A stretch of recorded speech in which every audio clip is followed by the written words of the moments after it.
mais on passe à une nouvelle séquence, une séquence où justement on veut débattre sereinement et sérieusement pour pour un prochain consensus dans ce pays. Voilà, je pense que Frigide, elle est là pour rigoler. Là, on est vraiment sérieux aujourd'hui. Et c'est justement pour ça que je vous remercie de me donner la parole face à l'insulte de Laurent Baffy. Alors, face à ça, juste un mot parce que ça m'intéresse, ce que vous êtes en train de me dire. Ça veut dire que Frigide Barjot, aujourd'hui, vous allez l'enterrer, la mettre de côté pendant un petit moment parce qu'elle a créé beaucoup de polémiques? Pas du tout. Frigide Barjot, elle était là pour lever un mouvement dans la joie et un peu dans un côté festif, justement, pour qu'à aucun moment il y ait de dérapage. Il y a eu des dérapages sur ce nom de Frigide Barjot. J'en demande encore pardon. Il ne faut plus d'invectives, il ne faut plus de violence autour de ce débat sur la filiation et sur le droit des enfants à l'intérieur du mariage homosexuel. Donc, c'est pour ça, je pense que on va faire une petite pause sur Frigide, qui ira chanter et faire la fête, et Virginie va essayer d'ouvrir le débat pour dire très sérieusement qu'évidemment, on n'abrogera jamais le mariage homosexuel. Et c'est pour ça que ça aurait été bien qu'on en parle avec Laurent, plutôt qu'il attende que j'ai tourné les talons pour me traiter de pute. Voilà, Virginie, donc c'est donc votre vrai prénom pour que les gens comprennent bien, et Laurent, c'est Laurent Baffy. Ça vous a blessé d'une part cette insulte, et puis le fait que ce soit repris hier soir sur D8 dans une émission où il y a beaucoup de jeunes téléspectateurs qui regardent. C'est ça, notamment ma fille Constance, et qui adore Cyril Hanouna et qui adore Touche pas à mon poste. Donc vous voyez, on arrive à des situations qui sont vraiment trop douloureuses. Mais c'est pas tellement que ça m'ait blessé, ça a blessé toutes les femmes que je représente. Dans quel pays vit-on, Jean-Marc, pour qu'aujourd'hui un homme connu, qui d'ailleurs a été mon ami et qui est un homme généreux, je le sais, j'ai participé moi-même à des ventes caritatives qu'il organise pour différentes causes, comment se fait-il qu'il arrive sur un plateau et qu'il insulte une femme qui est même pas là pour répondre?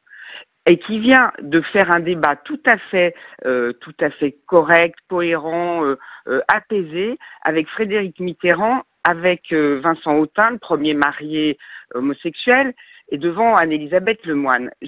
C'est là que je comprends pas, et c'est là que je dis qu'il y a une insulte faite à toutes les femmes aujourd'hui engagées dans la défense des droits des enfants, des droits des femmes, des droits des homosexuels. Et je demande réparation simplement en étant en face de Laurent Baffy, qui présente ses excuses et qu'on s'explique tous les deux en adultes publics responsables. Vous avez essayé de lui parler à la fin de l'émission? Mais non, il n'était pas là. Si vous voulez, c'est assez bizarre parce qu'Anne-Elisabeth lui dit, vous lui direz en face, mais au maquillage, on était ensemble, Jean-Marc. Il était temps qu'il me traite de pute en face ou qu'il me dise pour quelle raison. Il pensait ça de moi. Je dis d'ailleurs que pour les prostituées, c'est pas super quand même comme type d'insulte. Mais par ailleurs, quand je suis sortie du plateau, enfin à la fin, non plutôt en attendant de rentrer sur le plateau, il n'était pas à côté de moi. J'étais avec Frédéric Mitterrand et avec Vincent Autain. Il n'était pas là. Il aurait pu venir me voir en face et me dire ce qu'il avait à me dire.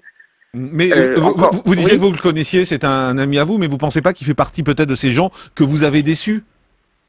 Mais certainement, mais si je l'ai déçu justement, enfin certainement, est-ce que je l'ai déçu, j'en sais rien. Ce que je vois, c'est que plutôt que d'avoir des arguments pour savoir pourquoi on a blessé ou on a déçu les uns et les autres, eh bien, il n'a qu'une insulte sans droit de réponse en face à m'envoyer.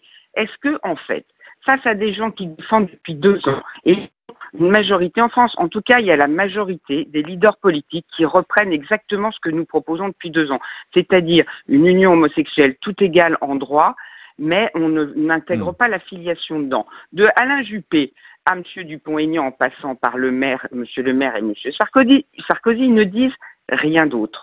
Bien, eh bien, est-ce que ces gens qui représentent aussi beaucoup de Français en France, est-ce que ces gens-là peuvent simplement se faire traiter et insulter comme nous l'avons été depuis 2 ans. On a bien compris aussi, et vous le savez parce qu'on en avait débattu quand vous étiez venu ici, que votre mouvement et votre personnalité a aussi déclenché de l'homophobie et de la violence en France, et que beaucoup vous en veulent à cause de ça. On va pas rouvrir ce débat. Mais aujourd'hui, ce mouvement s'appelle l'Avenir pour tous.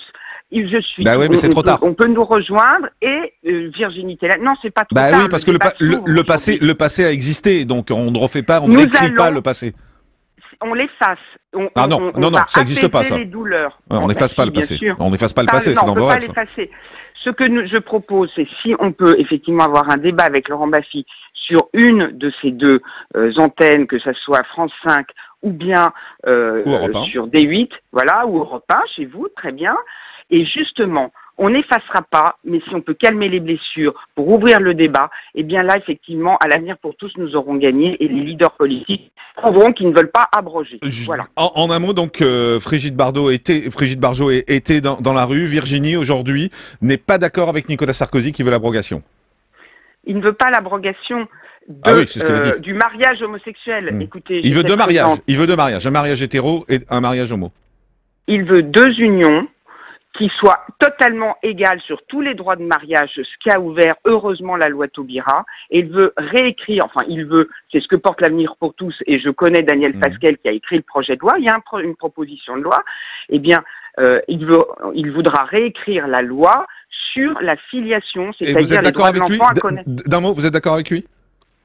Bien sûr, sur la réécriture de la loi. Ça n'est pas une abrogation du mariage homosexuel. C'est une abrogation de la loi Taubira, une réécriture pour avoir deux mariages, un mariage homo, un mariage hétéro. Merci beaucoup. Voilà, merci Virginie, ex-Brigitte Bardot, d'avoir